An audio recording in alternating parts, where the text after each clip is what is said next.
Hello everybody and welcome to another CB Show Tunes tutorial. Now I know it's been a while since I put out another tutorial, but I've just been really busy. Okay, so we're going to be getting back on the animation side of creating your characters for a game in Unity. So what I'm going to do is I'm simply going to show you a program that I use to create my characters. Now I showed you a program earlier called Make Human inside another tutorial. And that program's really good for creating your characters and all, but there's another program that is even better in my opinion. So it is called Adobe Fuse CC. Now what this does is it's basically a program to where it's similar to what Make Human is. You simply decide what sort of head you want. So say for instance I want a toon male teen A. So I select that head and it gives me that image. And I get to choose what sort of body type I want on my character. But of course, I'm just simply going to go with the preset character, which is a toon male teen A. So I'm going to leave them. Next, we're going to go over to clothing. Okay, so as you can see, we have a general set of clothing, and you can import new clothing by going to File, Import Substance or Characters or Clothing. But for now, we're just going to stick with the basic uniform.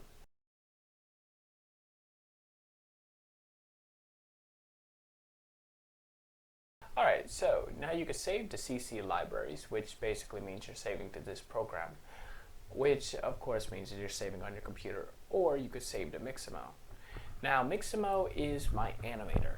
What it does is it simply animates my project for me. So I'm just going to simply call him Policeman. Alright, and I'm going to actually call him Policeman 1. So I'm going to click Save, and it's going to export my model.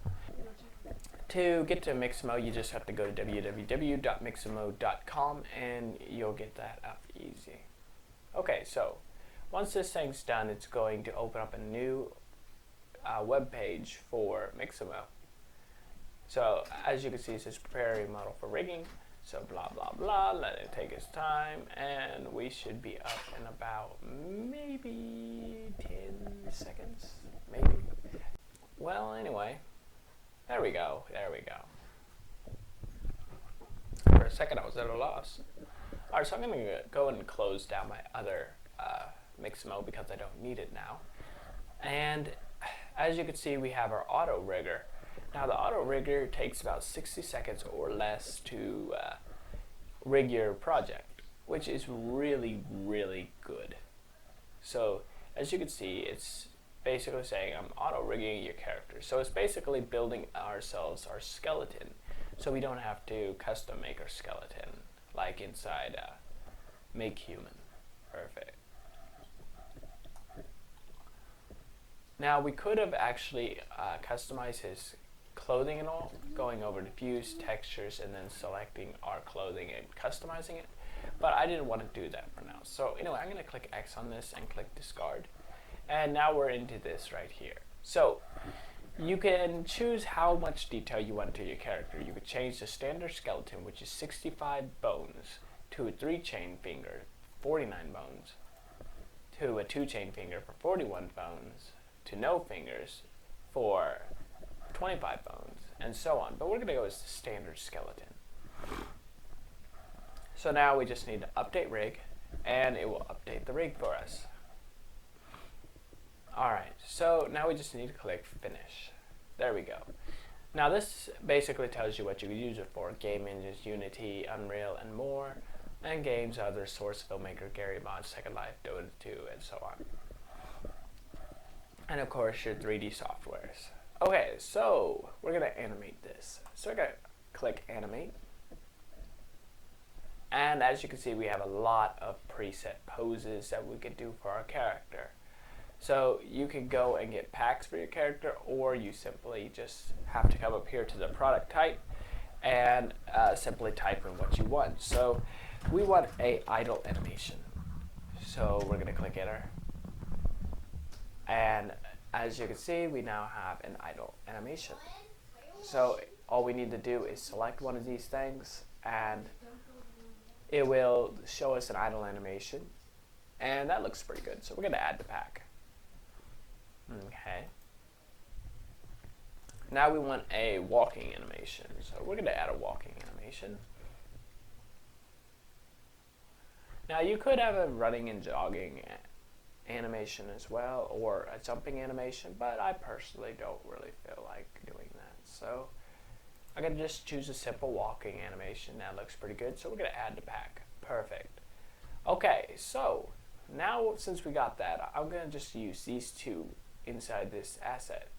So the first thing that you're going to do is click Add to by Assets. So exit add. Alright, so as I was saying, now you need to click View Download. Alright, so now since we got that, it's going to basically show our thumbnail processing, blah blah blah, our walking animation, and our idle animation. Okay, so now all we need to do is press Q Download, select the format, and we're going to simply select FBX for Unity.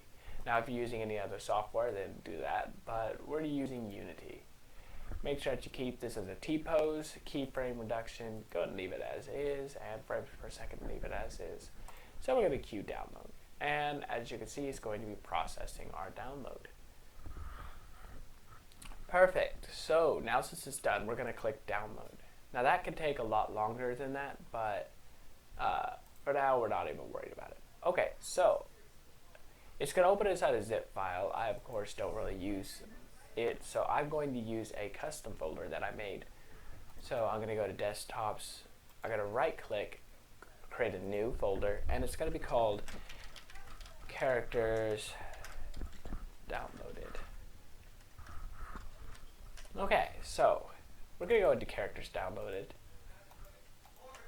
and we're going to select these files inside this zip folder, right click, and we're going to extract to specified file, select my desktop, and we're going to go into Character Downloaded. Sorry, I have a little cold. Okay, so now since we got that done, we're going to close our zip, and we're going to shut down this. So I'm going to go and open up Unity. So let's go ahead and close that down now since we no longer need it. Okay, well that's surprising though, the only thing I didn't pull up. Alright. So once Unity is up and running, I'm going to create a new project so you can see that this is all going to be brand new. So I'm going to click New. I'm going to call this Tutorial. And we're just going to leave everything else as is. Make sure that this is 3D, and we're going to click Create Project. Okay, so now since we got that thing taken care of, we're going to be creating our character inside our project. So obviously we're going to need something that our character can walk on, and we need a how would I put it, our character, right? So we're going to simply scale out this little bit of cube to maybe 50 on the X and 50 on the Y, just to get a basic deal. Next, we're going to right click and we're going to create a folder called reference. Now this you don't have to do. I just personally believe in organization when creating a project because it will get all messy. Okay, so you're going to create a folder called materials, and then you're going to create a folder called textures. Now we're not going to use a texture inside this tutorial, we're just going to use the material. So we're going to right click, create, and we're going to go over to materials, and we're just going to call this base ground. Perfect. Now we're just going to drag our base ground onto the cube, and we're just going to change the color now to say green. Now we can edit this at a later date, but this just allows us to be able to get this taken care of without us having to worry about anything. Okay. So now since we got that done, we're going to rename our cube and we're going to call it ground so we know exactly what it is. Alright, so now we're going to import our characters. So I'm going to go back into my assets, right click, create, and we're going to make a new folder called objects. I'm going to go into objects, right click, and we're going to create a folder called imported. And I'm going to go into that, right click, create, and I'm going to create a folder called characters. I know that this is a lot of work for setting up folders and all, but I personally believe that with this it's better because now you have organization. Alright, so you're going to go over to where you have your character downloaded or extracted to. You're going to click and drag it onto your Unity project or wherever you want it to be put in. So as you can see, my character is being imported into my project. So that's all good. Perfect. Now you just need to select Fix Now. So it's basically going to fix any problems that might be inside Unity. Okay, so now since we got our character set up, we're going to have to do a couple things. So first things first, we're going to select our idle animation and make sure that it loops. So we're going to come over here and it will say loop time. You're going to select that and select loop pose. Next, we're going to select we're going to then select apply to make sure that it saves. Then we're going to go over to our walk and do the same thing. Now say for instance you were doing jump. You don't want to jump over and over again. So you want to make sure that jump is, say, only a one-time thing, so you don't select loop. But anytime you're walking, running, or idle, you always want those to be looped.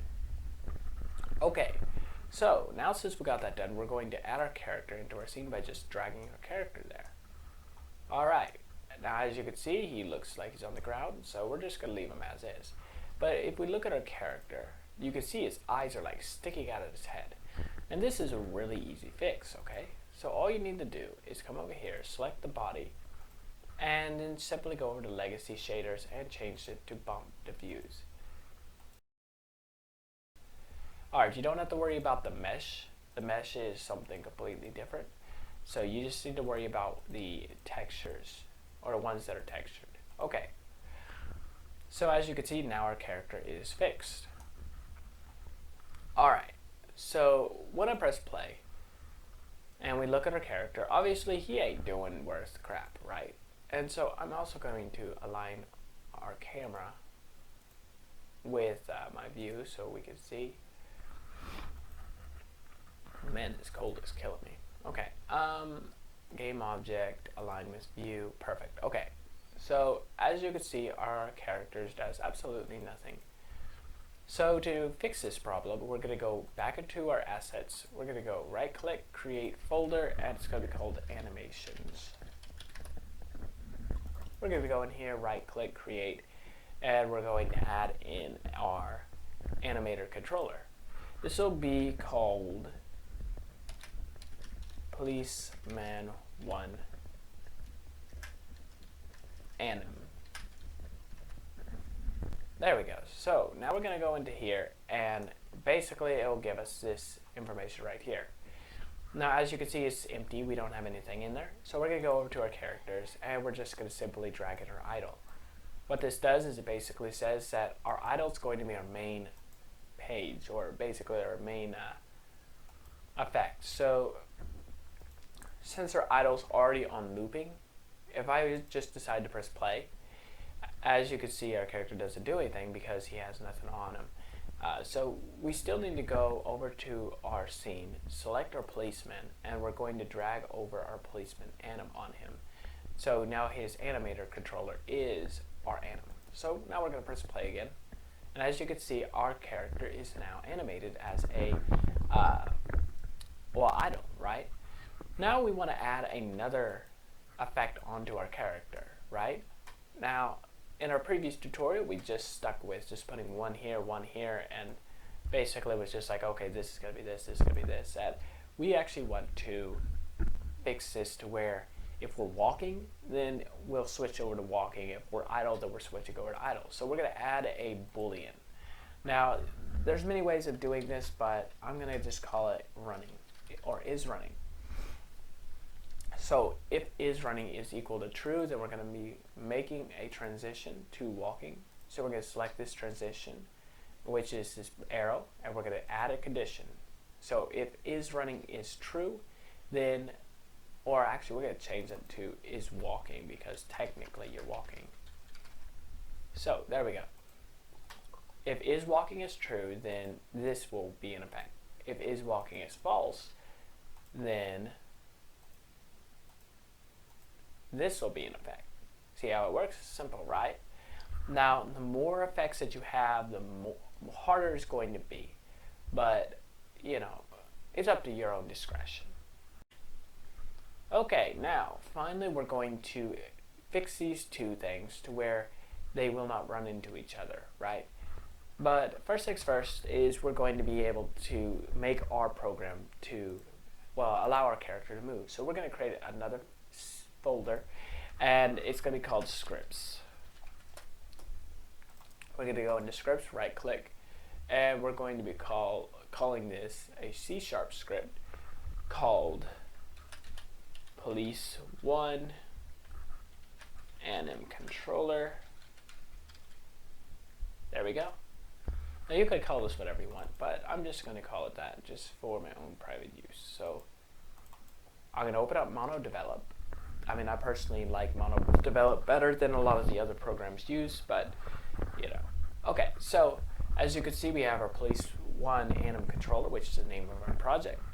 And now we're going to start. So what we're going to start with is we're going to come underneath the, above the void start, and we're going to give it a static animator, and we're going to call it anim. Okay. Next, we're going to make a public float, and we're going to call it speed, and we're going to say is equal to 5.0 f. Actually, we're going to make it like maybe 2. Now keep in mind that whenever you put a colon, or a semicolon, that means that whenever you put a semicolon, it's going to end the commands. Okay, so that's what the semicolon's for. So we're going to now make another public float, and we're going to call it rotation speed. And we're going to make it equal to 75. Now make sure it says 75.0 f, otherwise it'll be really fast. Alright, so what a public float means is that it's going to be shown on our page. So say for instance over here, when we play, it's going to be on our side. So that's what it's going to do. Okay, so we're going to go back into MonoDevelop. And we're going to go into our void start. Now to fix this, we're going to call it anim using our animation thing, and we're going to say equal to get component, and we're now going to put animator, close that up. And what this does is it's basically just calling our function for, say, our policeman, right? It's calling this function right here, get component animator. So basically it's getting this animator. Perfect. Sorry, got a little cold. Okay, so next thing we're going to do is call a float in our update, and we're going to call it float translation. Is equal to input dot get axis, and we're going to call this the vertical axis, and we're going to close it up. Well, no, actually we need to first multiply it by speed, otherwise, yeah, it will be interesting. Okay, so now since we got that done, we're simply going to copy this, Control C, Control V, and we're going to call this rotation.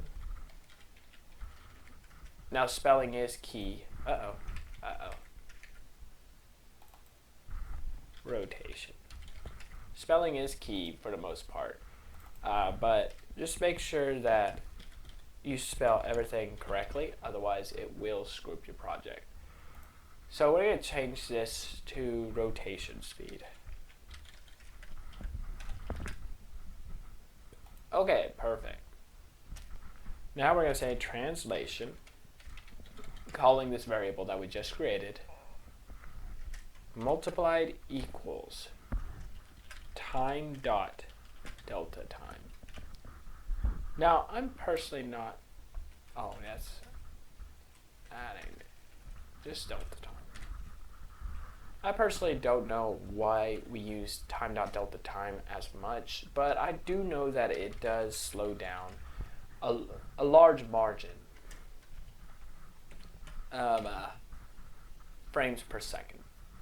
Okay, so next we're going to do rotation. Multiplied is equal to time dot delta time.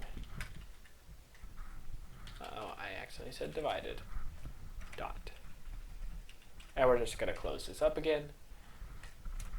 And now we're going to call it transform open or transform dot translate.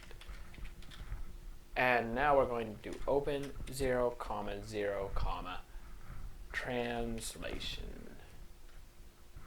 And then we're going to close this up. There we go. Next we're going to go to transform dot capital R rotate. We're going to do an open bracket 0, rotation, 0, close parentheses. There we go. Alright, so now since we got that done, we're going to be setting up where our animation is going to come into effect.